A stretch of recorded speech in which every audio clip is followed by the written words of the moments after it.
Hi, welcome to my studio. On this video I'm going to show you how to do a pretty simple tonal drawing. All I'm going to use is some tone paper, a pencil, some markers and just a fine liner pen as well. So supplies are really kept to a minimal because I keep on in all my videos saying about how important the tonal values, that's the light and the darks of your artwork is, and if you get it wrong then it doesn't really matter if your colors are absolutely perfect. Something's going to look off and your artwork's going to really lose a lot of its realism and also impact. Now sometimes you want subtle tonal changes. Perhaps you've got something like a moose in a foggy environment and all those tonal range is going to be very close. But more often than not you want your work to be really punchy and dramatic, like this cheetah photograph that I took just a short while ago. You can see there's a big contrast, there's a full range between the whitest whites on his muzzle and down the front of the neck to the darkest darks in the darks of the background and the grasses, and obviously the spots and markings as well. So the full tonal range is there. Now when you're looking for something, as I said, very dramatic, that's what you're looking for first of all, a good tonal range, and you can adjust that in Photoshop, adjust it with the contrast or the levels or pretty much any other image editing program. Now this is going to be a purely black and white tonal, no colour in it at all, so I've converted my photograph to grayscale or black and white in my image editor. Then I've adjusted contrast a bit to make the whites a bit whiter, make the darks a bit darker, give it all that punch. And the thing I'm going to concentrate on this is just the head, because I'm thinking about doing probably a pastel then to show you how I apply these this thought process of the tonal value in colour, and I thought it'd be nice to actually do the grasses in pastels. So this is purely black and white, so you can see the type of photograph that works for this technique is something very contrasty. So you don't want to be doing this too much with something that's very subdued and lacking contrast. So let's make a start and see how we get on. As I briefly mentioned, the paper I'm using is Strathmore Tone Grey. I'm using that because just like I show on my videos, whether it's pastels or oils, I almost always tone the canvas or use tone paper. That's acting as my mid-tone. That's taking all the brunt of the work away from my hands, which is good. It's going to make everything a lot simpler. Critically, it means that when I put white down on there, the white's going to show up. If I've got white paper and I put white on there, obviously it's not going to show. So on tone paper, that mid-tone, my blacks will show. The paper is my mid-tone. The whites will show. That's why I use it. That's why I tone my canvases. Okay, so here we go. I've folded that little reference photo. I've taped it to my piece of paper, and let's draw this one freehand, just using a standard graphite pencil. I don't always draw my subjects. Sometimes as a professional artist I need to get things done on there quick. I haven't got time on my really detailed work and large work to spend 2 days doing the drawing. As you see me, I'm just measuring out a few critical points where I want to make sure I've got various elements in place. You can see I'm just using my pencil and my finger against it. That's that mark there, so that'll be about here. So then I know where various lines are roughly going to be. As I mentioned, I'll do tracings as well. If I need to get that image down on there really fast, I'll just trace the image. Now on screen you can see I'm just basically working out where the main elements are. So the baseline of the chin, where that shoulder is going to meet on the grass, a rough outline of the grass level, and now I'm looking at angles of the head and the height of the head. That's another critical one. So the height's roughly there, so that's helping me. I'll just draw a very faint line there. It's a 2H pencil and I'm pushing very lightly. I don't want to mark into the paper too much. Any errors, any adjustments, and there will be lots of them, I'll make at this stage. So when I go in with those permanent markers, then obviously I can't erase those. Where erasing with this it's very easy. Sometimes I'll go in and I'll do a shape, a round shape for the head. Other times I'll do as I'm doing here and look more at the angles. Depends on the subject. Lots of people say they wish they could draw. It's just practice. That's all it is. I'm simplifying it for myself here. I'm just looking at rough marks there, so I know those areas are quite accurate. Then I'm looking at angles. Simple as that. I'm not even thinking of it being a cheetah at all. I'm just looking for these major areas. That's where that's going to live, and then I'm judging one area against another. Doesn't look like a cheetah yet, but by the end hopefully it will. Now if you like this kind of measuring, sight size measuring, I've got a video up showing using proportional dividers, which makes it even more accurate, and it helps you to see. With tracing, you're not really learning to draw at all. You're just getting it down on there fast. And as I said, I've got no issues with that at all. If that's how you want to do it, carry on. The art is for you to be happy in what you're doing. If you've got an issue that you really think is cheating or something, you know, spend the time and learn how to draw. I learned how to draw from many hours of practice, creating artwork that wasn't very accurate and learning from each piece. So I'm just checking now the angle of that. I can do a quick nose to the bottom of the ear, and that's around about here. So you take as long as you want. This is a quick sketch, but you don't normally see me drawing, so for those that want to see a drawing process, here you go. Now when you're drawing something small like this, I find it much more difficult.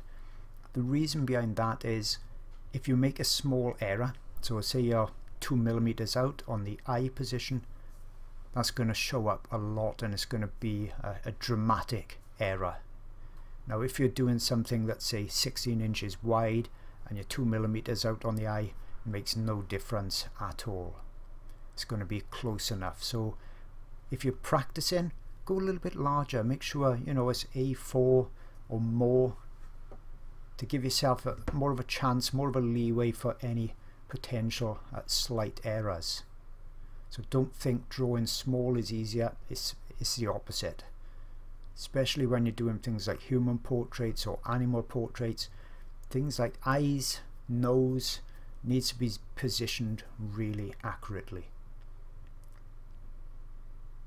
So I'm just putting in a few lines as well. You can see how I worked from that right hand ear as we're looking at, and I put a line across to where that kind of triangle is of lightness above the shadowy eye.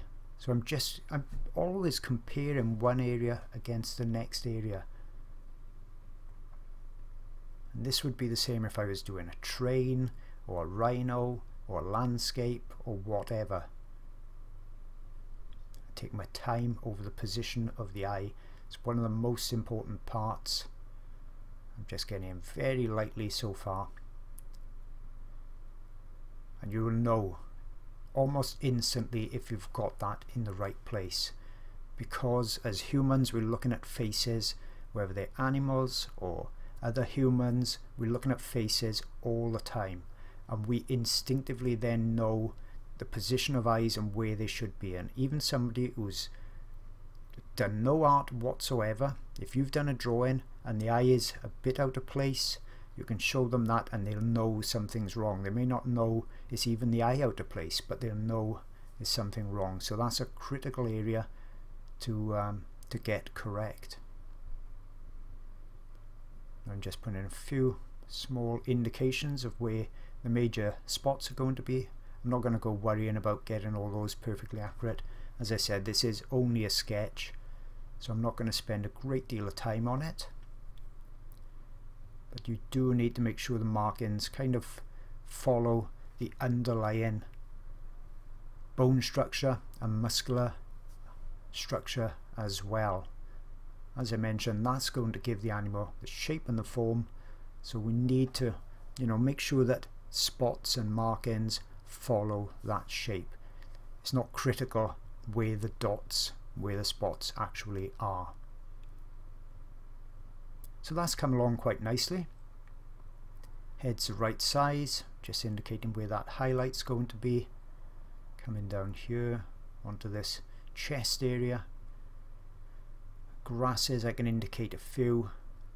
Won't put too much detail in with the markers on the grasses. It's not a demonstration of grasses, but I want a few just to show the offset of the highlights and the darks,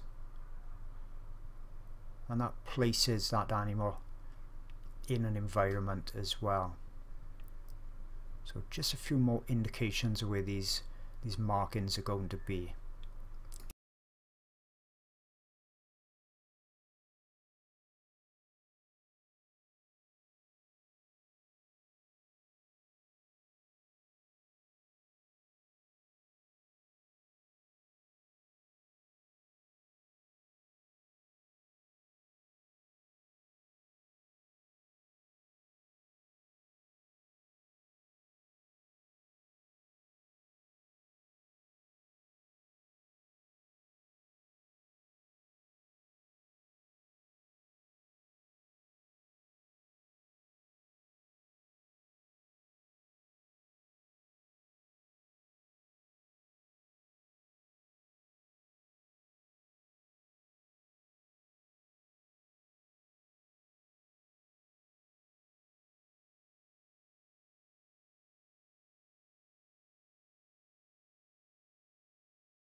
Now I'm pushing a little bit harder with the pencil.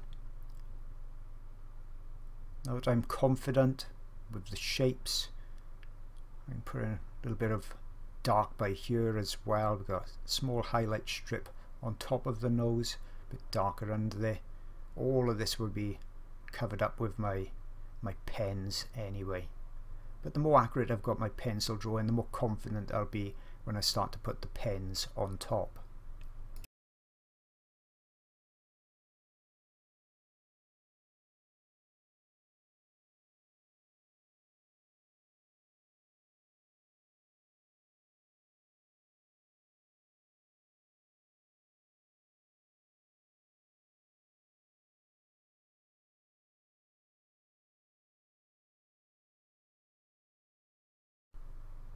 That's going to be highlight on here.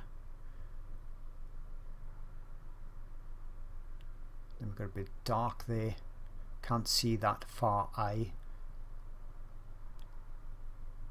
So then that line comes from the head down here. We've got a bit more of a fuzzy top to the back.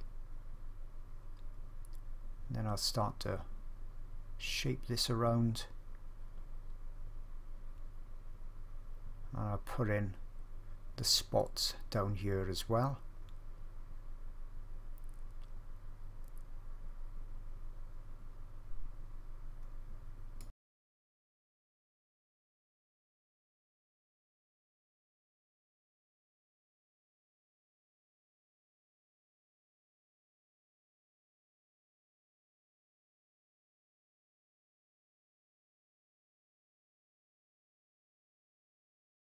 Okay, so I didn't particularly rush that drawing. That took me 13 minutes to complete. So that's a quick exercise. That's not too bad at all. I'm just using a kind of a marker, a fine line marker. Now virtually all of the different brands make these. All you're looking for is something like a 0.2, 0.3 nib on there. Permanent ink. That's pretty much all you're looking for. And I'm just going to start now to outline all the areas that I put in pencil that I know are perfectly accurate. And I can just start darkening in the blacks as well. And you can see how this is coming alive, because that paper, as I mentioned right at the beginning, is acting as my mid-tone. My mid-tone, or my middle colour.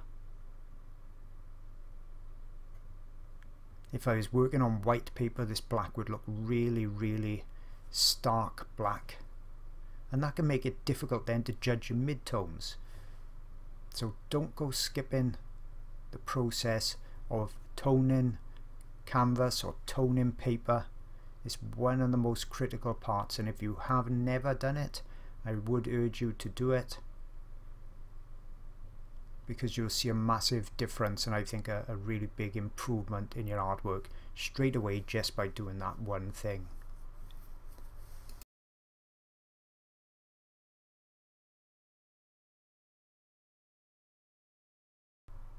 So I might as well just speed this up a bit. You can see what I'm doing, just outlining, filling in the very darks, and then just putting some fine lines from the edges, just so I can see the whole shape of the cheetah, making some small adjustments as well.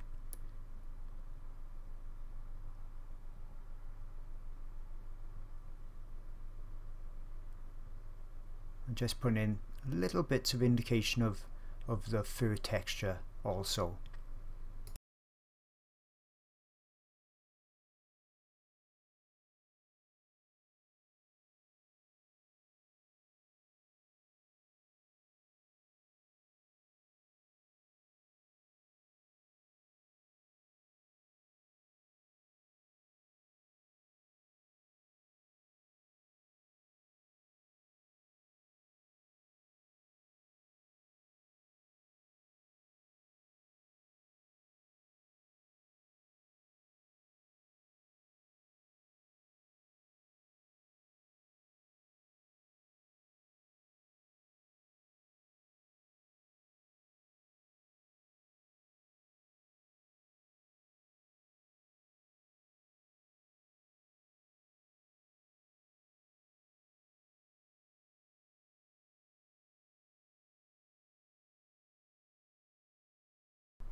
So as I'm starting to just loosely indicate where some of these markings are, you can see the real shape and form of the head coming together.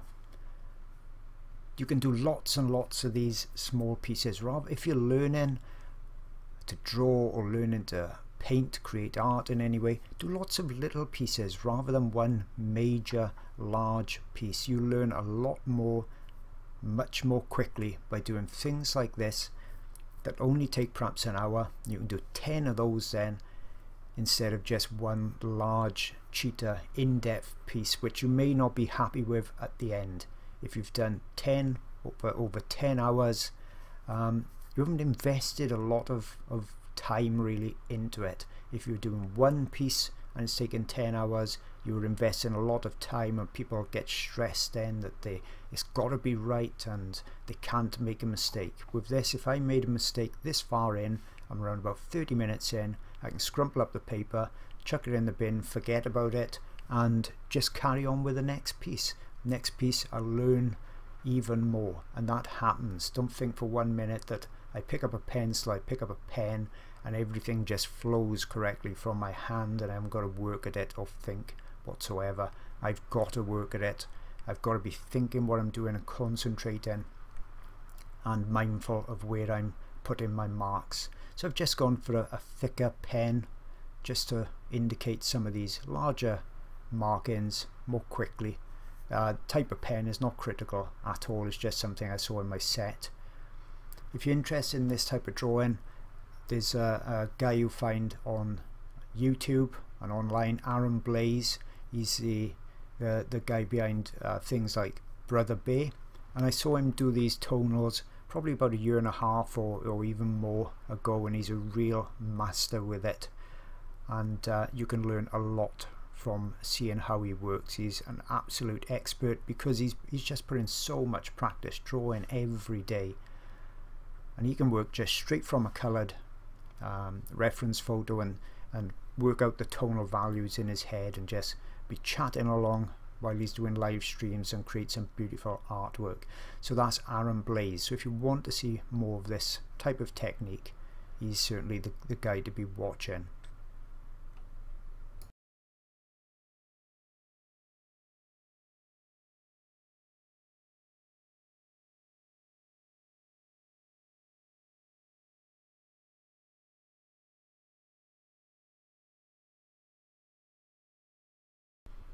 Okay, so happy with that. I think I've put in some texture, so I've gone to a tiny little pen. I think it's probably the 0.1, And as I mentioned, just going to put in some texture. You could do that or not, totally up to you.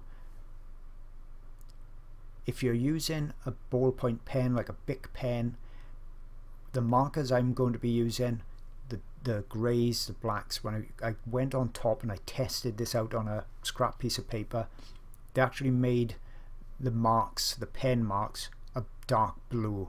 So the pen is obviously not really pure black. So I've switched from those Bic pens and I'm using these more technical pens, these real fine liner pens instead, and this does stay black. So you can see just small marks just to make an impression of the texture of that fur.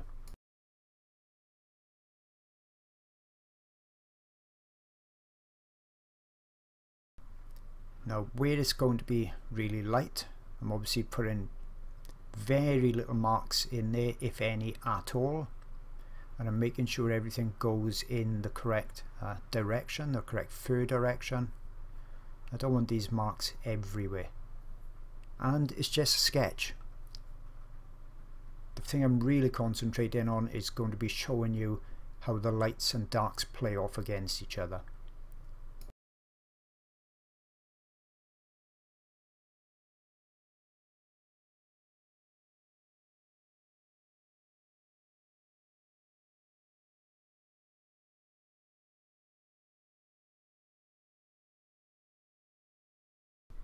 Just a few little marks around here as well.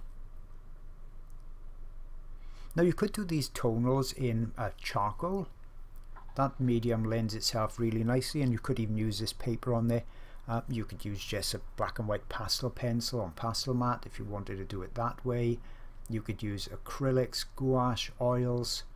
Really doesn't matter. Technique would pretty much be the same in all of them. And you could just use a graphite pencil, single pencil, perhaps a B. So you could still get your nice darks, and you could use it very lightly then on this tone paper. And that's something you could do even if you're on holidays. You can always take a small pad of paper and a single pencil, perhaps an eraser, and that's about it. This is also an ideal thing to be doing on location. So perhaps you're at the zoo. Sometimes cheetahs, they just sit like this and don't move much at all. They're not always pacing around. And once the pencil drawing is done, then you can come back in, even at a later time, you know, take a quick photo and perhaps put in the details at home. If you've got that extra time, drag out your perhaps 2 markers you may have, and you can do your tonal bit as well. Watercolor, that's another good way to do studies like this.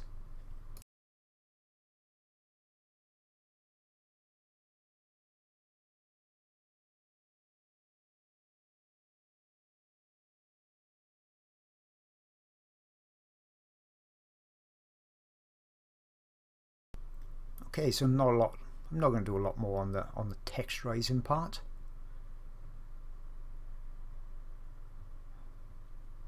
Just do a little bit more on this back.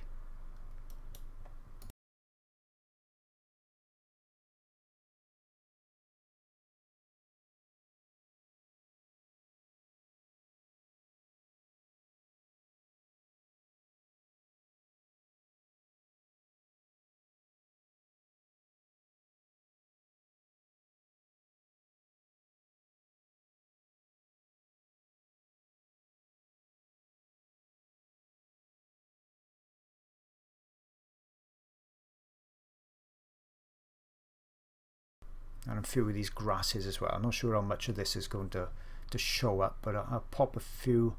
I think I'll put a few of these grasses in. There's a couple of bound to show up through the marker, because I'm not going to go too dark. But as I mentioned, I'm also not going to spend too much time detailing the background. I'll save all that for when I do this in color, in pastels.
Okay, I think that's just about it for the background. So let's put the pens down and start off with markers instead. And let's see how this tonal value sketch comes alive.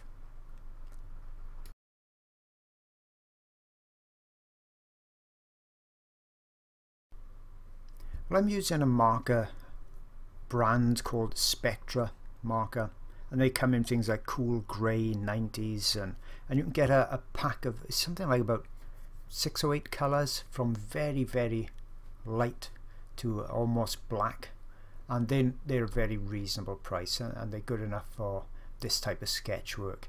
If you want to get some of the best, you'll be looking at Copic markers, and they do the same. They've got these greys, and virtually every other brand has as well. And I'm going in to start with doing kind of a random background. You can see I'm not doing paint the wall long lines. I'm randomly going in various places so the background hasn't got a stripy appearance, but you can see I'm being careful around the edges because I need to get my white pen out to get those edges on there. So I'm reserving anything that's really white. As I mentioned, I'm not particularly bothered about those foreground grasses. I'll drag a few white pen marks up on there. And I've not started the background too dark because when you overlay it goes a bit darker, as you can see, and then it dries a little bit lighter. So I'll keep coming into this background, but first of all I'm going to just create pretty much the outline around this cheetah.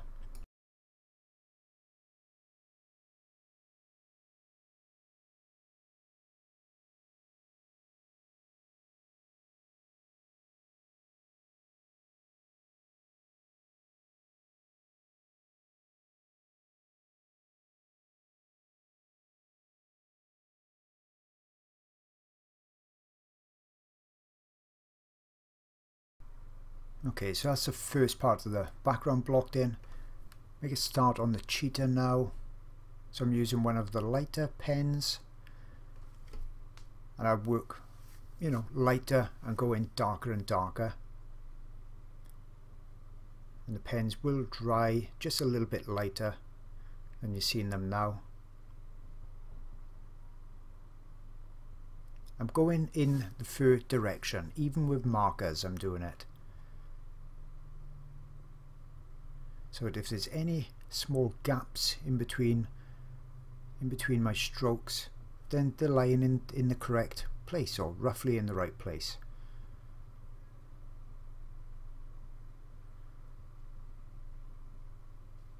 Now this is where it's important now to start thinking of the tonal value, perhaps even start squinting, so that you're blocking out all of that detail and looking just essentially at the lights and the darks. I don't think I'll go as dark with the background. I think I may go a bit darker. I don't think I'll go quite as dark as the reference photo. Obviously I'm not going to go detailing all the grasses either. So I'll do that if I actually do this as a pastel study. That's when I'll start to really work on the grasses.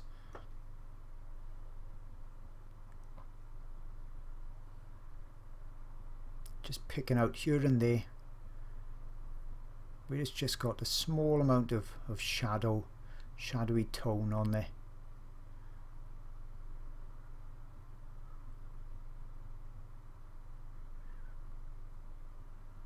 Bit of the eye as well. Then I need to go down here under the cheek. And what you don't want to do is go too dark too quick, because if you go too dark, there's no way you're going to erase it. So err on the side of caution and gradually build up those darker tones.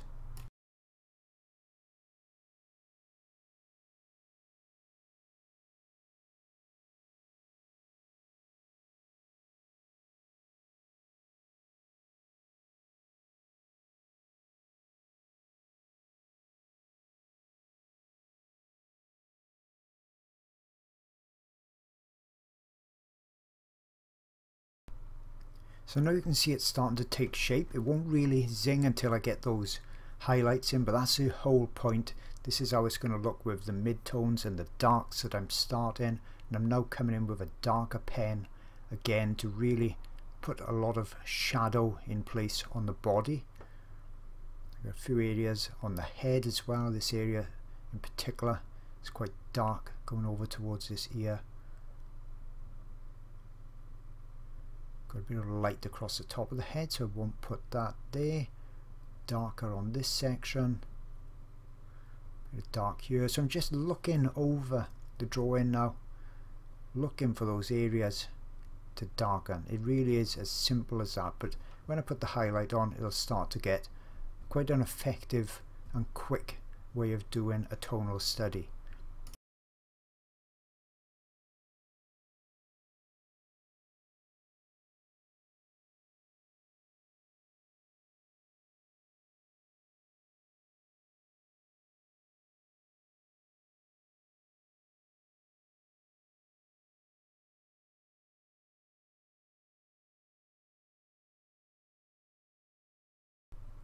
And they're going much darker on this section, up onto the neck a bit.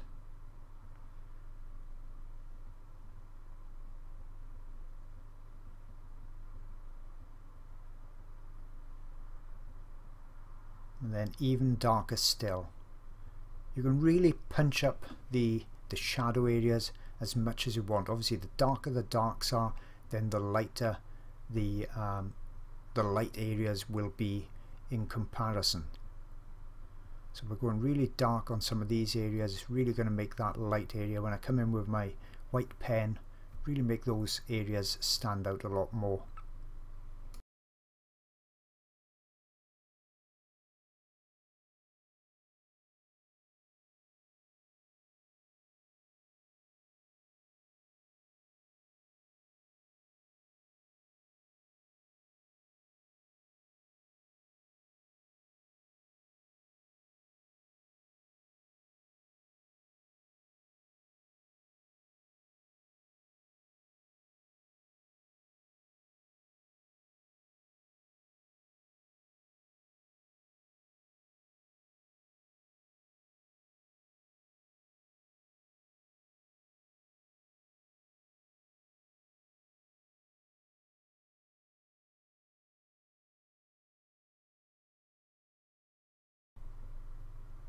Okay, that's starting to look okay now, pretty good.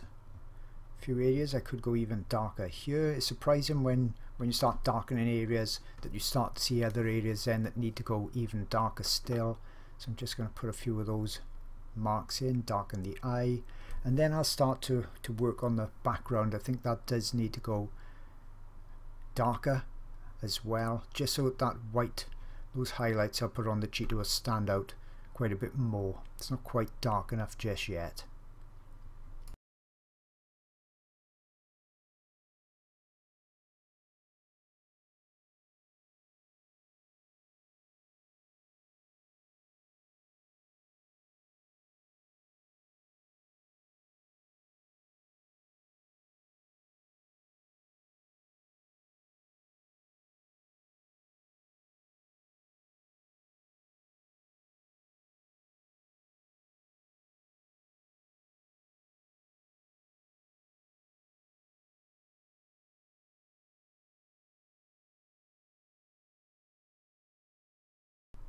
With the background, just going to do a similar technique, maybe indicate a few more of these grasses so there's a bit more detail going in. Don't forget that's going to dry a bit lighter, so it's not going to be that pronounced an effect in the end when it dries, but it will give more of an appearance of some subtle grasses in the background.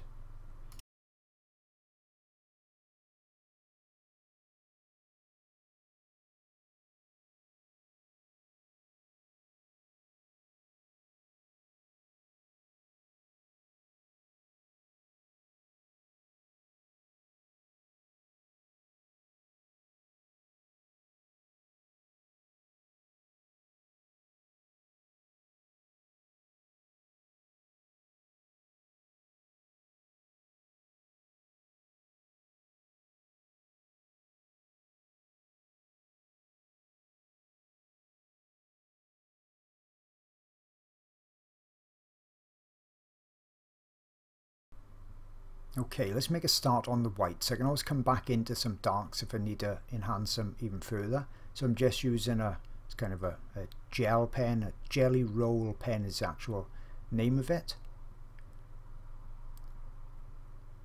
So it's pretty much like a white paint in a pen format. Makes it nice and easy to use. It's nice and opaque. I think a couple of years ago I think I did a video comparing the best white pens, and this was one of the best. And you can see already by just putting in a few marks how that's really starting to punch up the highlights. So now we've got those three tonal values in there. We've got the mid-tone, we've got the darker areas, and now we're getting the lights as well. So it's really making the lighting effect very pronounced. Don't want to use this everywhere.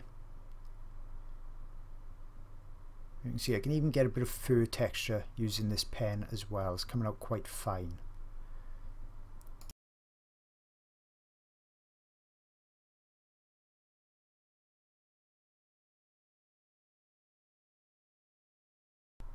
Now it's best to let the under marker work dry, even if it's just for say 15 minutes. If you put a lot on like the background, and the pen will go over there more easily. But I'm just going in as it is anyway. But if you see sometimes that the pen doesn't really deposit that much ink, it's just because that background is a little bit damp still at the moment. And I just go up to the top of my paper, just give it a little bit of a scrub on there, and then we're ready to go again.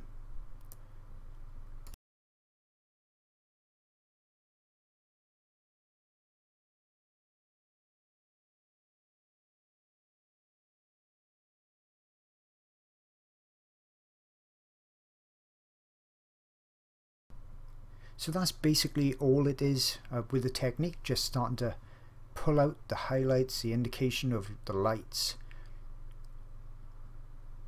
As I said, great technique for you to use on location. There's no mess with it at all. You can put those supplies in your pocket, just one pad of paper, and you're ready to go. And you can make these as complicated and as easy as you want.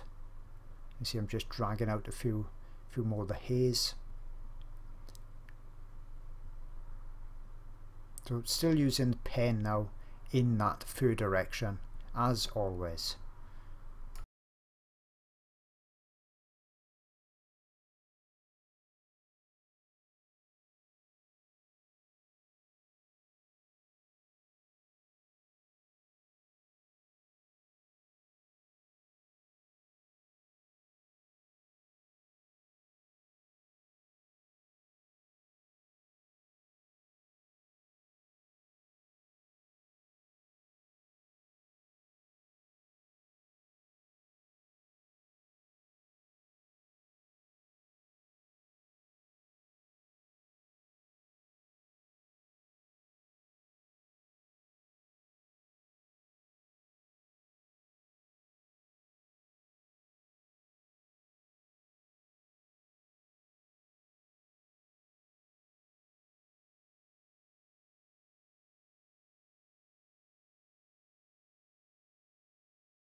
And with these pens, if you want it to go even more opaque, you can always go over the top. It's going to make it even whiter. It does look a bit whiter in real life than it does on the screen.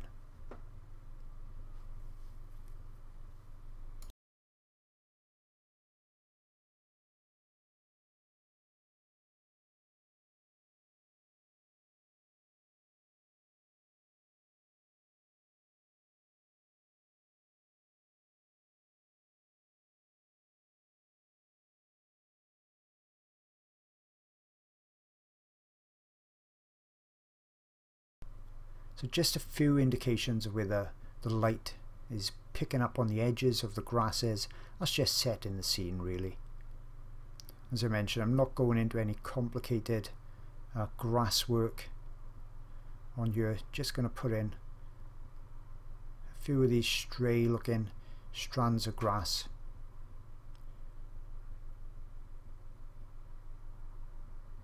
just down in this bottom section, just so it actually sits down into the grasses.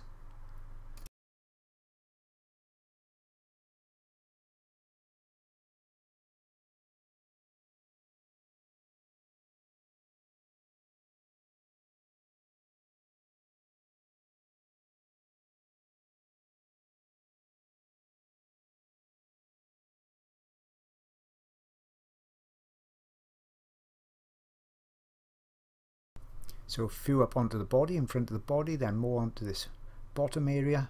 Could have used a different pen, a thicker pen. You get other ones called Uniball. They're okay. There's various makes of white pens. Could have used gouache paint as well, to be honest. But just wanted to make it a simple study with as few supplies as possible.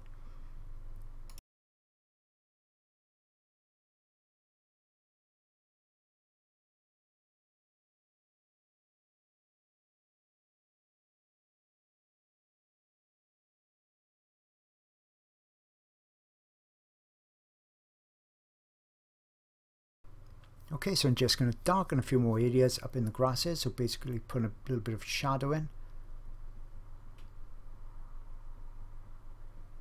That's generally all I'm going to do with the study. Hope you've enjoyed it. Something a bit different. I haven't done any of these marker ones for quite a while. And things like this are great to do if you're going to work on a large drawing or painting and you want to work out all your tonal values and see what's really important, and even practice of the sketching as well, so that you're really familiar with it. So once again, hope you've enjoyed it, and I'll see you all again on the next video.